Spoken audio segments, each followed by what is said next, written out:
야, 저 사람 표정 좀 봐. 완전 얼어붙었어.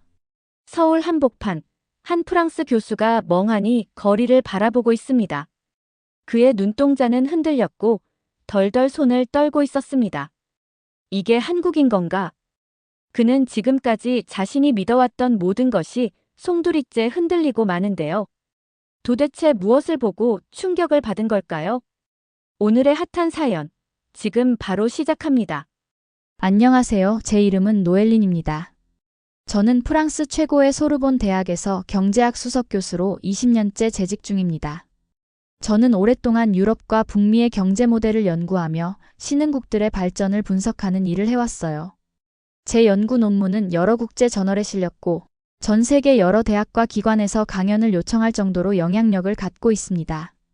유럽 내에서 저를 초청하지 못해 안달인 학회도 많죠. 그런 제가 부끄럽게도 한 가지 확신하는 게 있었습니다.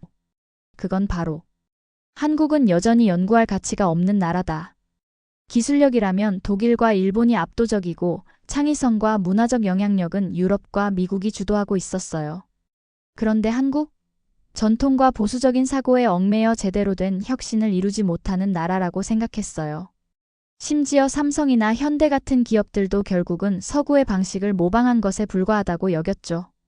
그들이 정말로 독창적인 혁신을 창조할 수 있을 거라곤 생각조차 해본 적이 없어요. 그렇게 생각하며 살아온 지도 꽤 오래됐어요. 그러던 어느 날 국제경제 컨퍼런스 초청장이 도착했어요.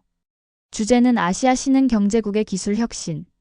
흥미롭긴 했지만 한국도 참석국에 포함된 걸 보고 살짝 실소가 나왔어요. 한국이 과연 신흥기술 강국? 웃기지 마라. 솔직히 말해서 저는 한국을 연구할 만큼 가치 있는 국가로 여기지 않았어요. 그저 빠른 성장만 했을 뿐 결국 서구를 따라가는 나라 정도로 봤죠. 하지만 그때 문득 이런 생각이 들었어요. 이참에 진짜인지 아닌지 직접 두 눈으로 확인해야겠어. 제 확신을 스스로 검증해보고 싶었어요. 그리고 만약 제가 맞다면 이번 여행은 그저 제 기존 신념을 재확인하는 기회가 될 거라고 생각했어요. 충격적인 이야기를 들을 줄은 아직 상상도 못한 채 말이죠. 그렇게 한국행 비행기에 몸을 실었어요. 비행기 안에서 저는 창밖을 바라보며 생각에 잠겼어요. 분명히 한국은 낡고 보수적인 건물들, 전통적인 가치관이 지배하는 사회일 거라고 믿었어요. 하지만 기내에서 제공된 한국 관련 자료를 읽으면서 왠지 모르게 작은 의구심이 들기 시작했어요. 그리고 인천국제공항에 착륙한 순간 저는 충격을 받았어요. 비행기에서 내리자마자 펼쳐진 풍경은 제가 알던 구식 한국과 전혀 달랐어요. 공항 터미널은 현대적이고 거대했어요. 반짝이는 대리석 바닥, 초대형 전광판, 자동화된 입국 시스템, 곳곳에 배치된 안내 로봇. 저는 순간 여기가 정말 한국 맞아? 하고 정신이 혼미해졌어요. 저는 단순히 시설에 감탄한 게 아니었어요. 사람들이 저를 더 놀라게 했어요. 직원들은 세련된 유니폼을 갖춰 입고 능숙한 영어로 여행객들을 안내하고 있었어요.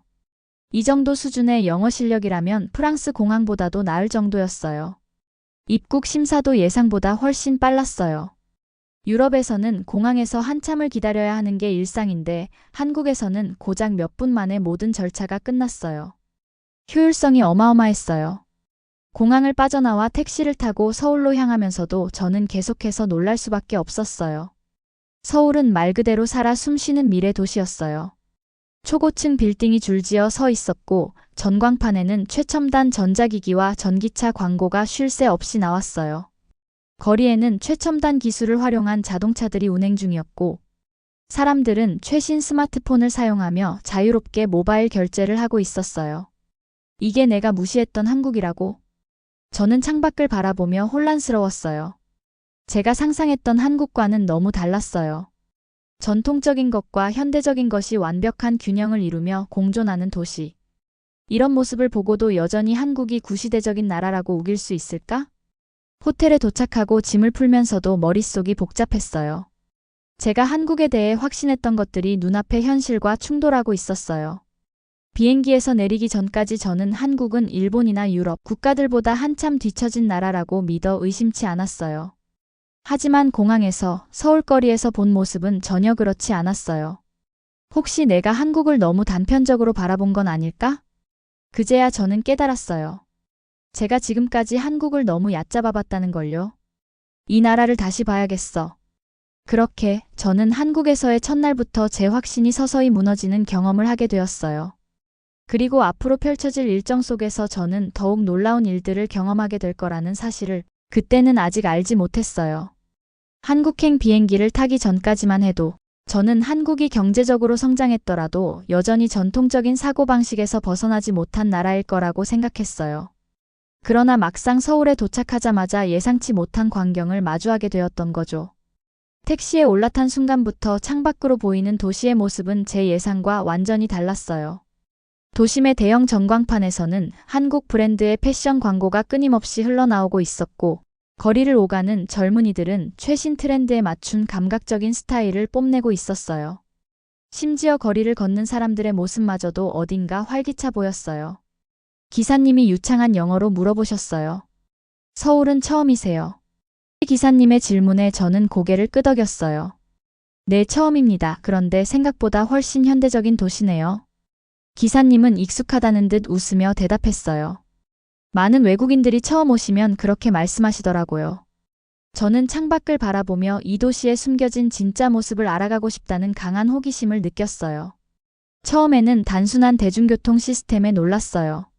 지하철을 이용하는 사람들은 거스름 돈을 준비할 필요 없이 카드 한 장으로 모든 교통수단을 이용하고 있었어요. 이건 신기하네요. 한국 사람들은 대부분 이 카드로 결제하는 건가요? 네, 대부분 사람들이 이걸 사용해요. 교통비도 자동으로 할인되고 편의점이나 카페에서도 사용할 수 있어요. 저는 카드 한 장으로 이렇게 많은 걸 해결할 수 있다는 점이 신기했어요. 단순히 편리한 결제 수단이 아니라 모든 시민들이 효율적으로 시간을 활용할 수 있도록 설계된 시스템이라는 점이 흥미로웠어요. 프랑스에선 나비고라는 교통카드가 있는데 한국의 티머니처럼 충전식이 아니라 불편하거든요. 더 놀라운 건 대중교통의 정확성이었어요. 카카오맵이라는 어플을 사용하니 도착 예정 시간이 초 단위로 표시되고 있었고 실제 도착 시간과 거의 오차가 없었어요. 이건 좀 충격인데요. 유럽에서는 지하철이 연착되는 게 흔한 일인데 한국에서는 그런 일이 거의 없나 봐요. 옆에 서 있던 한 직장인이 고개를 끄덕이며 대답했어요. 한국에서는 시간 약속이 중요해서 대중교통이 정시에 맞춰 운행되도록 신경을 많이 씁니다. 이 말에 저는 또 한 번 놀랐어요. 대중교통의 정확성이 곧 사회 전체의 효율성을 높이는 요소가 될 수 있겠구나. 이건 단순히 기술적인 문제를 넘어 한국 사회가 시간 관리와 시스템 효율성을 중요하게 여긴다는 증거였어요. 점심시간이 되자 저는 한 식당을 방문했어요. 원래 저는 한국 음식이 단순히 전통적인 형태에 머물러 있을 거라고 생각했어요. 그러나 메뉴를 보자 저의 예상은 완전히 빗나갔어요. 김밥, 떡볶이 같은 전통 음식뿐만 아니라 퓨전 한식이 눈에 띄었어요. 이건 뭐죠? 김치 파스타라고 써 있는데요. 종업원이 친절하게 설명해줬어요. 한국의 전통 발효 음식인 김치를 이탈리아식 파스타와 접목한 요리입니다. 건강을 생각해서 고추장을 활용한 소스로 만들었어요. 이 순간 저는 깨달았어요. 한국의 식문화는 단순히 전통을 고수하는 것이 아니라 새로운 것을 창조하는 과정 속에서 발전하고 있었어요. 유럽에서는 특정 나라의 음식이 대부분 비슷한 형태를 유지하는 경우가 많아요. 하지만 한국은 전통적인 재료를 활용해 새로운 스타일로 변화시키는데 주저함이 없었어요. 그렇다면 이것이 단순한 음식 문화의 변화에 불과할까요? 저는 이 질문에 대한 답을 컨퍼런스에서 얻게 되었어요. 서울대학교에서 열린 컨퍼런스는 저에게 또 다른 충격을 안겨주었어요. 발표자들은 단순히 한국의 경제 발전을 이야기하는 것이 아니라 어떻게 한국이 세계적인 문화 트렌드를 주도하고 있는지를 분석하고 있었어요. 오늘날 한국의 문화는 단순한 엔터테인먼트를 넘어 세계적인 소비 패턴을 바꾸고 있습니다. 저는 발표 자료를 보며 다시 한번 놀랄 수밖에 없었어요. 한국의 화장품 브랜드는 유럽과 미국 시장에서 점유율을 빠르게 늘리고 있음. 한국 대중문화의 영향으로 한국 패션 브랜드의 해외 매출이 급증. 한식이 단순한 전통 음식에서 건강한 라이프 스타일로 자리 잡고 있음. 저는 속으로 생각했어요. 이건 단순한 유행이 아니라 소비자의 생활 방식 자체를 변화시키는 힘이잖아. 그제야 저는 깨달았어요. 한국이 전 세계적인 문화적 영향력을 확장하는 과정에서 가장 중요한 무기는 바로 일반 시민들의 생활 속에 스며든 문화적 혁신이었다는 사실을요. 컨퍼런스를 마치고 저는 서울거리를 다시 걸어봤어요. 처음에는 단순히 깨끗하고 질서 정연한 거리라고만 생각했는데, 이제는 그 모든 것들이 한국 사회의 철학과 연결되어 있다는 사실을 이해할 수 있었어요. 쓰레기통이 적어도 거리가 깨끗한 이유는 시민들의 책임감 때문, 대중교통이 정확한 이유는 사회 전체의 시간 관리 철학 때문, 음식이 빠르게 변하는 이유는 전통을 유연하게 받아들이는 문화 때문. 이것은 단순한 경제 발전의 결과가 아니라 한국이라는 나라가 가진 독특한 사회적 특성이었어요. 어쩌면 내가 한국을 너무 단편적으로만 바라봤던 건 아닐까? 저는 이제 한국에 대해 더 깊이 알고 싶어졌어요. 이곳에서의 경험이 저에게 어떤 변화를 가져올지 기대되기 시작했어요. 저는 한국에 오기 전까지 이 나라를 단순히 발전된 아시아 국가 중 하나로만 생각했어요. 그러나 도착한 지 하루 만에 저는 한국이 가진 독특한 매력을 하나씩 발견하고 있었어요. 컨퍼런스가 끝난 후 저는 서울의 여러 명소를 둘러보기로 했어요. 한국이 단순히 도시가 발전한 곳인지 아니면 그 속에 특별한 이야기가 숨겨져 있는 곳인지 직접 확인해 보고 싶었거든요. 먼저 저는 북촌 한옥마을을 찾았어요. 사실 처음에는 단순한 관광지일 거라고 생각했어요. 그런데 골목을 따라 걷다 보니 한옥 사이사이에 자리 잡은 현대적인 카페와 갤러리들이 눈에 들어왔어요. 이게 진짜 한국이구나. 전통을 그대로 보존하면서도 현대적인 감각을 자연스럽게 녹여낸 이곳의 풍경은 제가 생각했던 것보다 훨씬 깊이 있는 모습이었어요. 그러던 중 저는 한 작은 찻집 앞에서 발길을 멈췄어요. 간판에는 전통과 현대가 공존하는 공간이라고 적혀 있었어요. 문을 열고 들어서자 은은한 조명과 따뜻한 분위기가 저를 맞아줬어요. 어서 오세요. 어떤 차를 드릴까요? 한복을 곱게 차려입은 점원이 미소를 지으며 다가왔어요. 저는 메뉴판을 보며 고민했어요. 전통차를 추천해 주실 수 있을까요? 점원은 홍삼차를 추천해주며 설명을 덧붙였어요. 한국에서는 예로부터 홍삼을 건강을 위한 차로 즐겨 마셨습니다. 오늘은 피곤하실 테니 활력을 줄 수 있는 홍삼차를 드시는 게 좋을 것 같아요. 저는 그녀의 설명을 들으며 차를 한 모금 마셨어요. 쌉쌀하면서도 깊은 향이 입안 가득 퍼졌어요. 순간 이곳이 단순한 관광지가 아니라 수백 년 동안 이어져 온 한국의 일상 문화가 숨쉬고 있는 공간이라는 걸 실감했어요. 한옥마을을 둘러본 후 저는 인사동으로 발걸음을 옮겼어요. 한국의 전통 공예품과 현대적인 예술 작품이 공존하는 거리라는 이야기를 들었거든요. 골목을 따라 걷다 보니 길거리에서 직접 그림을 그리고 있는 화가들이 보였어요. 도자기 가게, 한지 공방, 전통 공예품을 판매하는 작은 가게들이 즐비했어요. 그런데 그 속에는 현대적인 감각이 가미된 작품들도 많았어요. 그중 한 가게에서 저는 전통 문양이 새겨진 스마트폰 케이스를 발견했어요. 이건 전통 문양인데 현대적인 느낌도 있네요. 가게 주인은 웃으며 설명했어요. 한국에서는 예전부터 전통적인 요소를 현대적으로 재해석하는 작업을 많이 해왔어요. 과거와 현재가 조화를 이루는 것이 한국 문화의 중요한 특징이죠. 저는 다시 한번 놀랐어요. 전통을 지키는 것도 중요하지만 그것을 시대에 맞게 변화시키는 한국의 방식이 신선하게 다가왔어요. 인사동을 둘러본 후 저는 저녁을 먹기 위해 한 유명한 전통 음식점을 찾았어요. 이곳은 오랜 역사를 가진 곳으로 한국의 대표적인 음식을 경험할 수 있는 곳이었어요. 저는 메뉴판을 보며 고민하다가 비빔밥을 주문했어요. 비빔밥이 한국을 대표하는 음식이라고 들었어요. 주인이 미소를 지으며 말했어요. 맞아요. 여러 가지 재료가 조화를 이루면서 하나의 맛을 만들어내는 것이 비빔밥의 매력이죠. 한국 문화도 비슷해요. 다양한 요소들이 조화를 이루면서 발전해 왔죠. 음식이 나오자 저는 조심스럽게 한 숟갈을 떠먹었어요. 신선한 채소, 고소한 참기름 향, 깊은 맛을 내는 고추장이 완벽한 균형을 이루고 있었어요. 단순한 한 끼 식사가 아니라 한국의 문화와 철학이 담긴 한 그릇이라는 생각이 들었어요. 저녁 식사를 마치고 저는 야경을 보기 위해 남산타워로 향했어요. 서울의 야경을 한눈에 내려다볼 수 있는 곳이라 기대가 컸어요. 전망대에 올라가자 수많은 불빛이 반짝이며 도시를 수놓고 있었어요. 그 순간 저는 서울이라는 도시가 가진 힘을 다시 한번 느꼈어요. 단순히 발전된 도시가 아니라 사람들의 삶과 문화가 어우러진 공간이라는 것을요. 저는 한국에 오기 전까지 이 나라가 전통적인 가치에만 머물러 있을 거라고 생각했어요. 하지만 오늘 하루 동안 경험한 한국은 끊임없이 변화하고 전통과 현대가 자연스럽게 어우러지는 곳이었어요. 이제 저는 더 이상 한국을 단순한 과거의 나라로 바라볼 수 없었어요.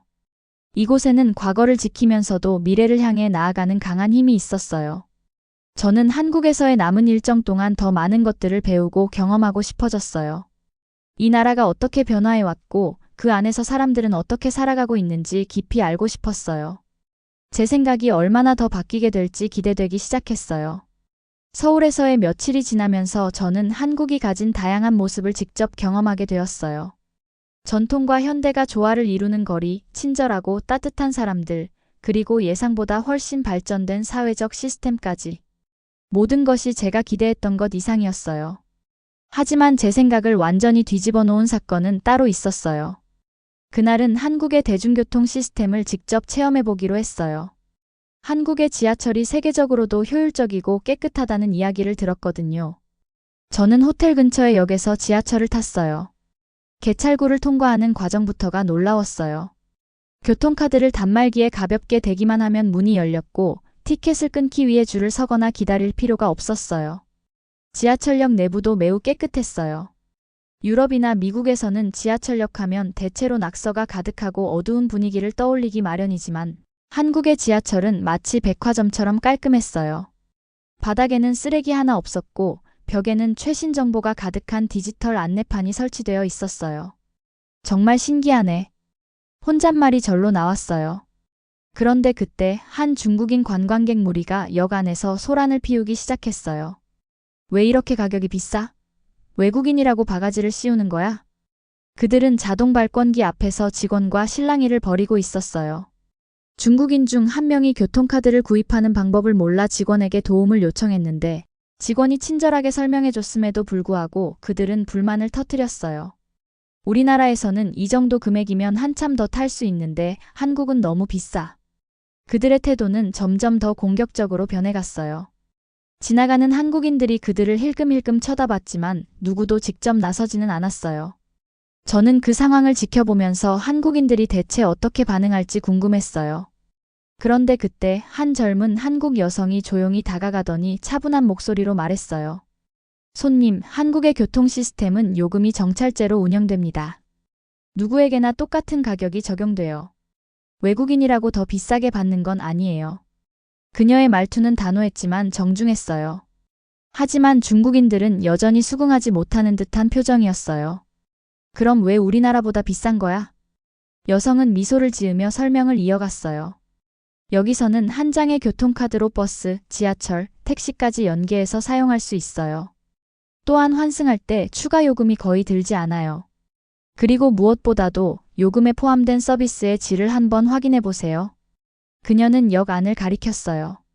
넓고 깨끗한 승강장, 실시간으로 도착 정보를 알려주는 전광판, 그리고 배려석에 앉아 있는 노인과 임산부들.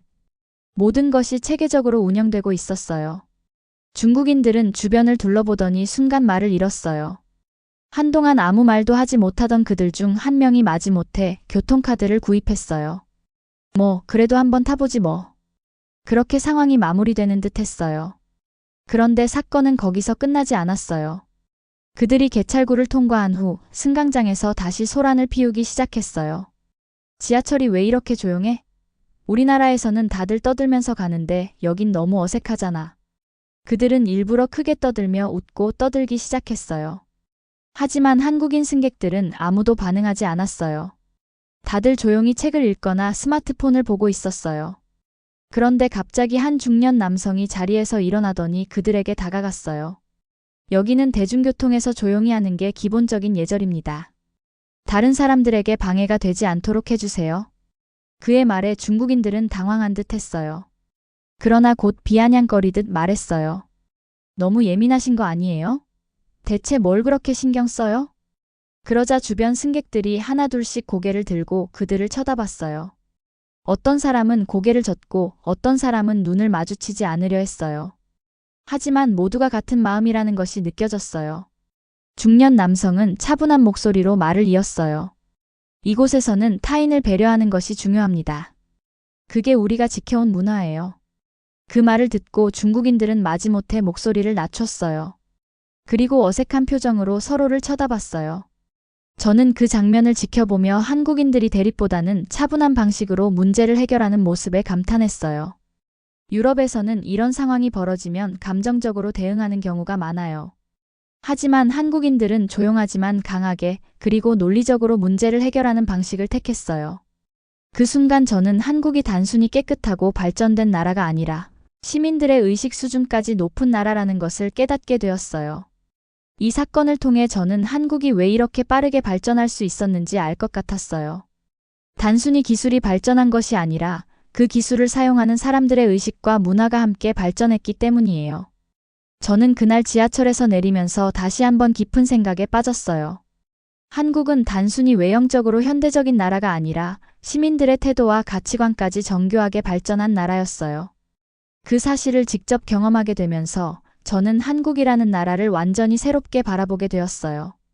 이제 저는 한국에서 앞으로 어떤 또 다른 경험을 하게 될지 기대되기 시작했어요.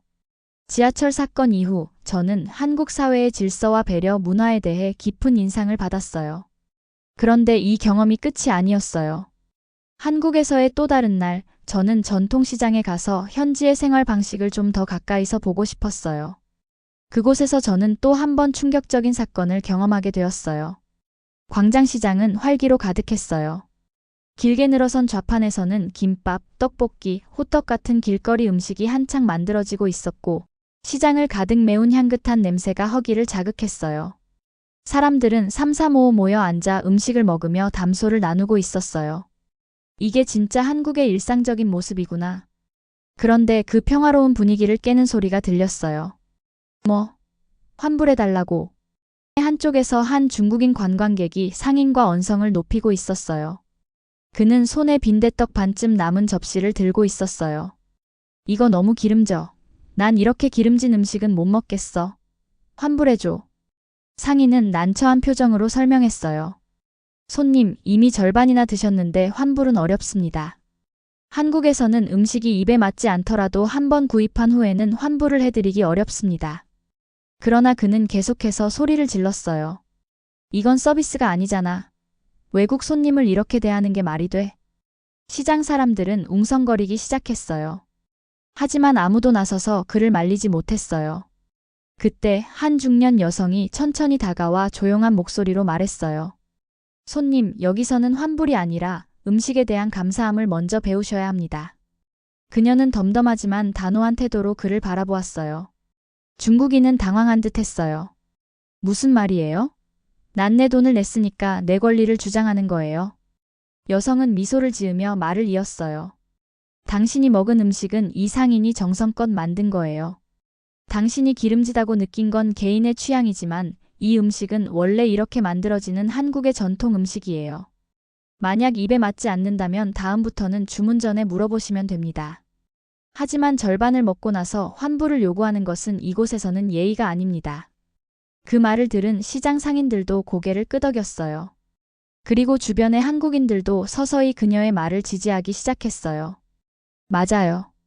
환불이 아니라 음식을 남기지 않는 게 더 중요해요. 한국에서는 음식 하나도 허투루 여기지 않아요. 중국인은 순간 말을 잃었어요. 점점 자신에게 불리해지고 있다는 걸 느낀 듯 했어요. 그는 더 이상 아무 말도 하지 못하고 뾰로통한 얼굴로 빈 접시를 내려놓고 자리를 떠났어요. 저는 그 광경을 보며 다시 한번 깨달았어요. 한국에서는 단순히 상품을 사고 파는 개념이 아니라 음식에 대한 존중과 예의를 중시한다는 것을요. 이 사건은 제게 깊은 인상을 남겼어요. 저는 한국이 단순히 경제적으로 성장한 나라가 아니라 사람들이 기본적인 가치와 문화를 지키면서 살아가는 곳이라는 걸 직접 경험했어요. 그날 밤 저는 숙소로 돌아와 침대에 누워 깊은 생각에 잠겼어요. 한국은 단순히 발전한 나라가 아니구나. 이곳 사람들은 자국의 문화를 깊이 이해하고 존중하면서도 외국인에게 그것을 설명하는 능력을 갖추고 있어. 저는 한국에서의 시간이 지날수록 점점 더 많은 것을 배우고 있음을 느꼈어요. 그리고 이 나라에 대한 저의 시선이 완전히 바뀌고 있음을 깨달았어요. 이제 저는 더 이상 한국을 과소평가할 수 없었어요. 저는 한국에 오기 전까지 이 나라가 경제적으로 성장했을지는 몰라도 그 안에서 살아가는 사람들은 여전히 전통적인 사고방식에 갇혀 있을 것이라고 생각했어요. 그러나 한국에서 보낸 시간은 제 예상과는 전혀 다른 결과를 보여주었어요. 한국은 단순히 발전한 나라가 아니라 시민들 한 명 한 명이 높은 시민의식을 가지고 자신의 문화를 지켜나가면서도 변화와 발전을 적극적으로 받아들이는 나라였어요. 광장시장에서의 사건 이후 저는 한국의 생활 방식을 더욱 깊이 이해하고 싶어졌어요. 우연히 시장에서 마주쳤던 중년 여성을 만나 감사의 인사를 전했어요. 그녀는 소연 씨와 동갑내기 친구였고 이름은 지연 씨였어요. 지연 씨, 아까 그 상황에서 침착하게 설명해 주시는 모습이 정말 인상적이었어요. 지연 씨는 미소를 지으며 답했어요. 한국에서는 예절이 정말 중요해요. 우리는 단순히 경제 발전만을 추구하는 나라가 아니라 인간적인 관계와 배려를 중시하는 사회예요. 특히 음식에 대한 예의는 더더욱 그렇죠. 그녀의 말을 들으며 저는 한국이 단순히 겉으로만 발전한 나라가 아니라는 것을 다시금 실감했어요. 경제적인 발전뿐만 아니라 문화적인 성숙함까지 갖춘 나라였어요. 그리고 그것은 단순히 정부 정책이나 시스템 때문이 아니라 시민 한 사람 한 사람이 자신의 역할을 다하며 만들어낸 결과였어요. 며칠 후 저는 한국에서의 마지막 밤을 맞이했어요. 저는 소연 씨와 함께 서울 야경을 감상하며 마지막 대화를 나누었어요. 처음에 한국에 왔을 때는 솔직히 말해서 기대가 크지 않았어요. 하지만 이제는 완전히 생각이 달라졌어요. 한국은 제가 알던 나라와는 전혀 달랐어요. 소연 씨는 제 말을 듣고 고개를 끄덕였어요. 노엘린 씨, 한국에서의 경험이 마음에 드셨다니 기뻐요. 사실 많은 외국인들이 한국을 오해하곤 해요. 하지만 직접 경험해보면 한국이 얼마나 다채롭고 따뜻한 나라인지 알게 되죠. 그녀의 말에 저는 깊이 공감했어요. 저는 한국에서 지내는 동안 단순히 현대적인 도시 풍경이나 첨단 기술만을 본 것이 아니었어요. 저는 한국인들의 사고방식, 생활태도, 그리고 문화적 가치관까지도 체험할 수 있었어요. 그날 밤 저는 호텔방에 돌아와 창밖을 바라보았어요. 서울의 야경은 여전히 화려했고 거리는 늦은 밤까지 활기로 가득 차 있었어요. 저는 한국에서의 경험을 떠올리며 여행 가방을 정리했어요. 나는 정말로 많은 것을 배웠어. 그리고 앞으로도 이 경험을 절대 잊지 않을 거야. 비행기를 타고 프랑스로 돌아가는 길, 저는 창밖을 보며 조용히 생각했어요. 한국은 단순히 경제적으로 성장한 나라가 아니라 사람들의 삶 속에 깊이 스며든 문화와 가치관이 함께 발전해 온 나라였어요. 저는 한국을 오해하고 있었고 그 오해는 직접 경험함으로써 깨질 수 있었어요. 이제 저는 한국을 단순히 아시아의 한 나라로 바라보지 않을 거예요. 저는 한국에서 배운 것들을 제 주변 사람들에게도 전하고 싶었어요. 그렇게 한국에서의 여정을 마치고 저는 새로운 시각을 가지고 프랑스로 돌아가게 되었어요. 하지만 이곳에서의 경험은 단순한 여행이 아니었어요. 그것은 제 삶을 바꿔놓은 특별한 시간이었어요. 그리고 저는 확신했어요. 언젠가 다시 한국을 찾게 될 거라는 것을. 오늘 사연 어떠셨나요? 프랑스 유명 교수가 한국의 충격적인 모습을 보며 한국의 깊은 매력을 느끼게 된 이야기였네요. 한국인으로서 다시 한번 우리나라를 되돌아보는 뜻깊은 시간이 된 것 같습니다. 여러분은 어떠셨나요? 영상이 마음에 드셨다면 1초 만에 가능한 구독과 좋아요 꼭 부탁드리며 오늘도 가정에 평화가 가득하길 진심으로 바랍니다. 끝까지 시청해 주셔서 감사합니다. 학감동이었습니다.